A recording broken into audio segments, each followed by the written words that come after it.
Un ancien enseignant pédophile fait face à la justice.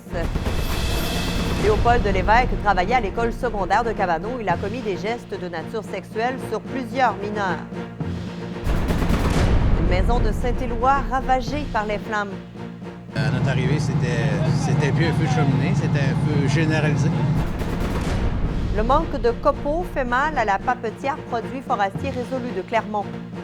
Si on n'a pas de fibre, il n'y a pas d'emploi. Là. Votre TVA Nouvelle commence maintenant.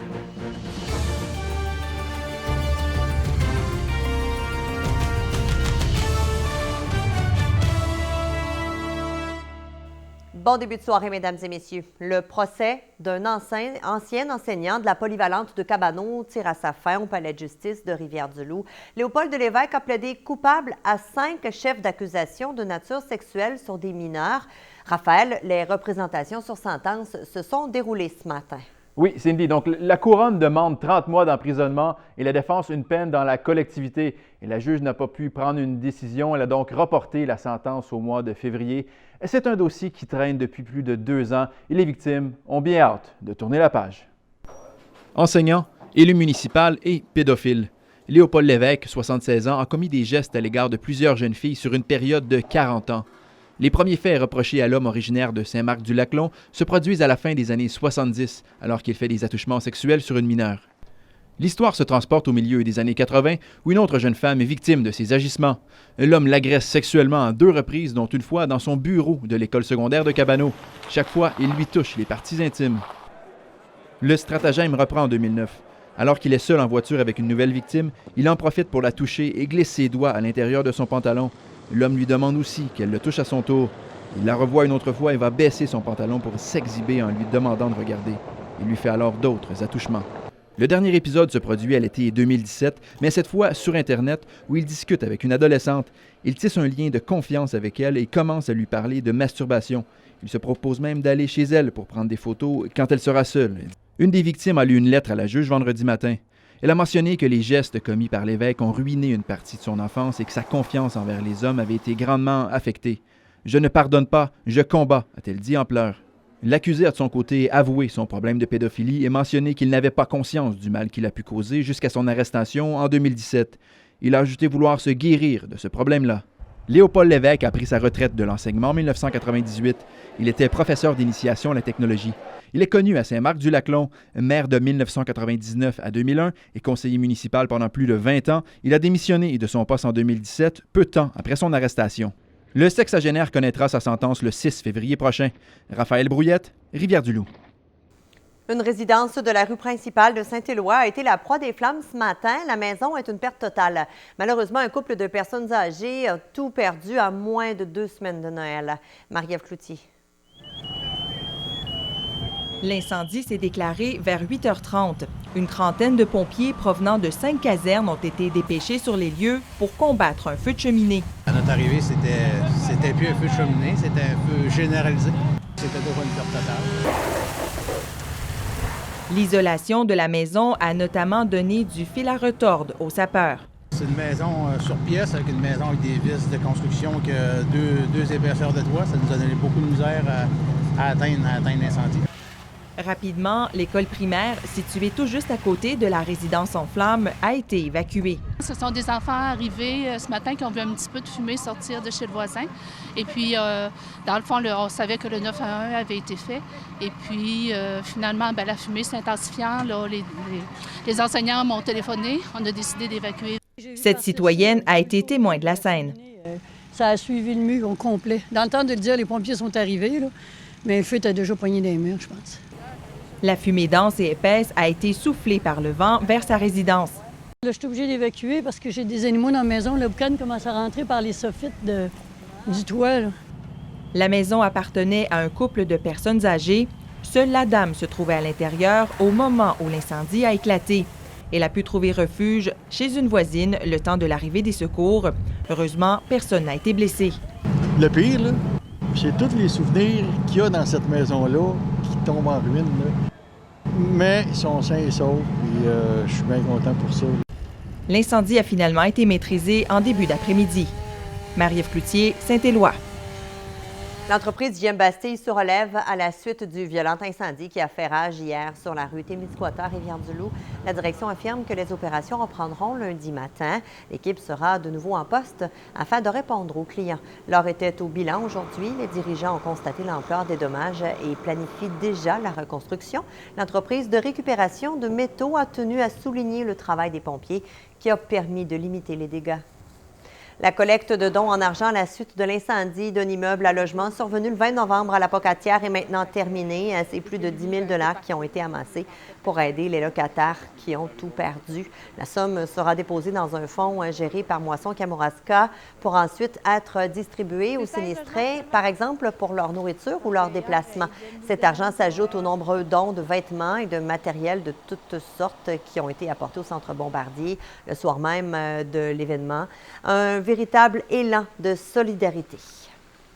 L'usine de pâte et papier produits forestiers résolus de Clermont dans Charlevoix tire la sonnette d'alarme. La compagnie est inquiète pour son avenir. Il ne s'agit pas cette fois-ci du contexte difficile du marché du papier journal, mais du manque de matières premières, soit les copeaux de bois. Fabienne Terkaef. Sans être alarmiste, Jean-Pierre Bouchard est inquiet. Il achète tous les copeaux de la scierie de Saint-Hilarion, sauf que ce n'est pas suffisant. On ne pense pas fermer, c'est pas dans les plans. Sauf que il faut que ces choses-là avancent, puis il faut qu'on ait des réponses à ces questions-là pour continuer à investir, pour continuer à développer notre usine ici, puis continuer à maintenir ces emplois-là à long terme. Résolu est éloigné des autres scieries et donc le dernier à pouvoir s'approvisionner. Par ailleurs, une nouvelle usine de papier en Abitibi vient grignoter le marché des copeaux de bois. Ça va prendre pas loin de 600 000 tonnes de copeaux par année. Puis nous autres, on en prend 200, 225 à peu près. Fait que, tu sais, veux pas, c'est 3 fois plus. Ils vont manger 3 fois plus de copeaux que nous autres, on en mange.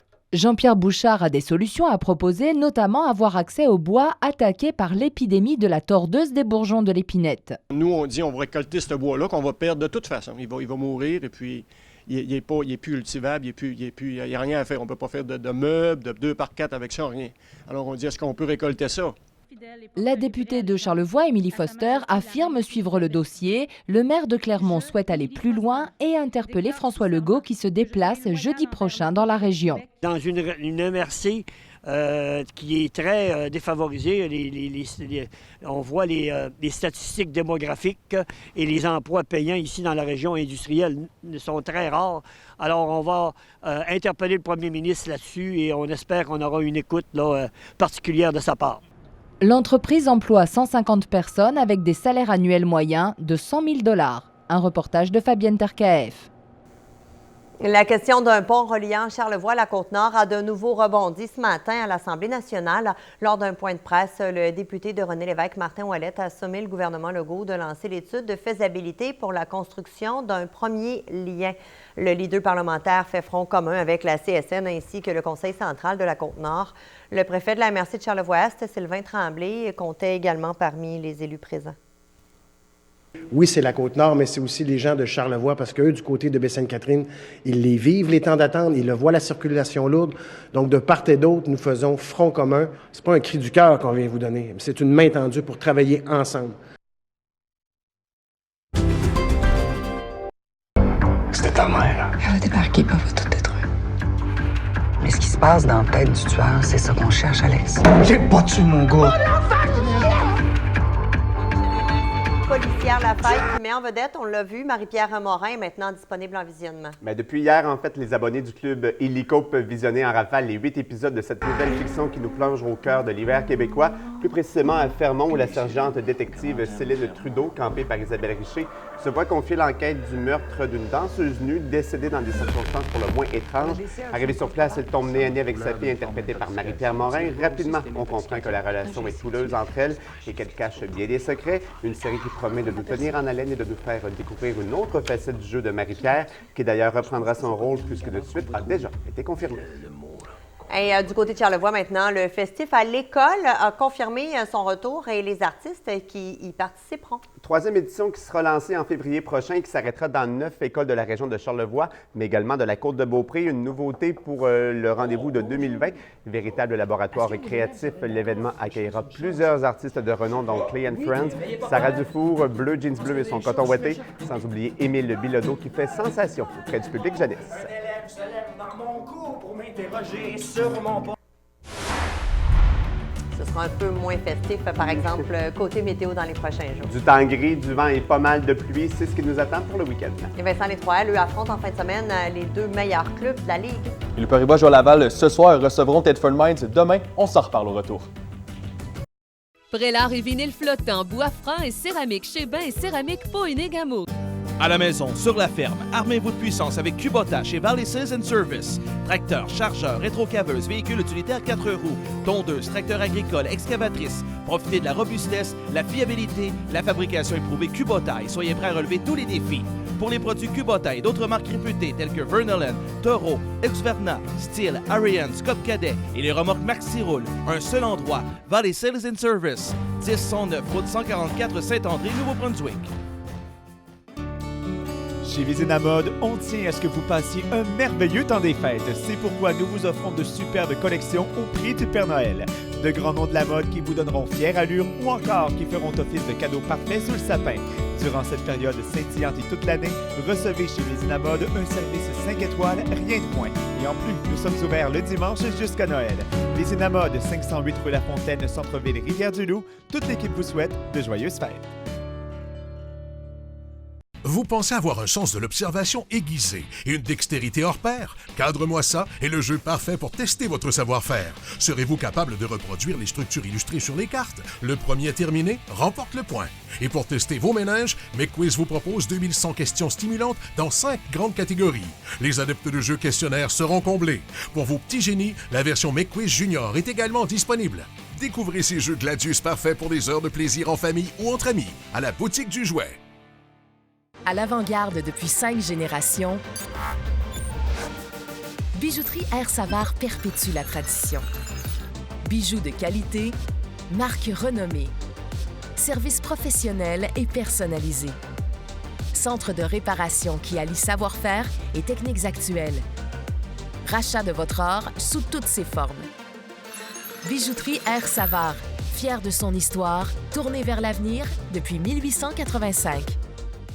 Climatisation, réfrigération, ventilation. Réfrigération s'impose comme le leader dans le domaine depuis 35 ans. Ça explique pourquoi tant de gens partout au KRTB font appel à nous pour l'achat, l'installation et l'entretien d'équipements. Nos 6 techniciens qualifiés sur la route sont toujours prêts à répondre à vos besoins. On se surpasse sans cesse pour vous assurer du confort où que vous soyez, à la maison, au bureau, à l'école, à l'usine. Réfrigération, notre expertise et nos marques réputées sont gages de qualité jour après jour.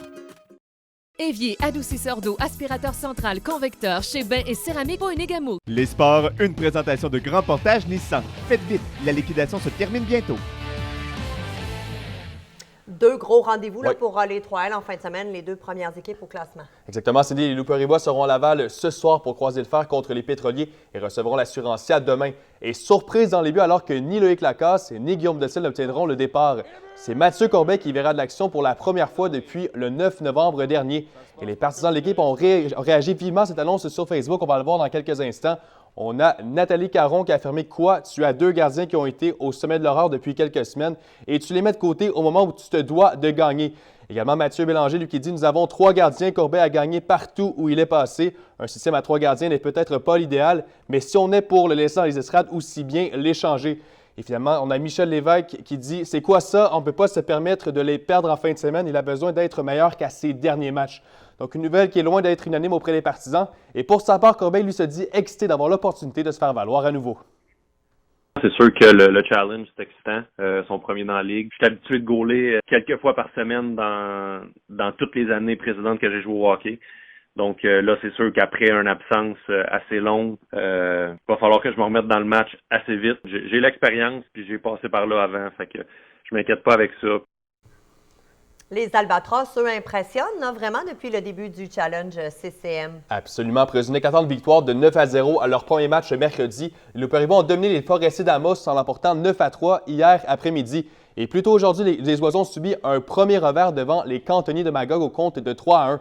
Un résultat satisfaisant pour l'entraîneur Mike McClure, puisqu'il faut rappeler que Magog occupe le premier rang du classement.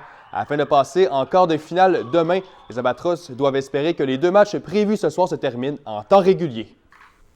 Beaucoup de défaites qui ont fait mal dans les derniers temps. Fait que, je pense que ça va virer de bord. Le karma va prendre soin de nous. Je pense qu'on va aller allumer des lampions pour passer.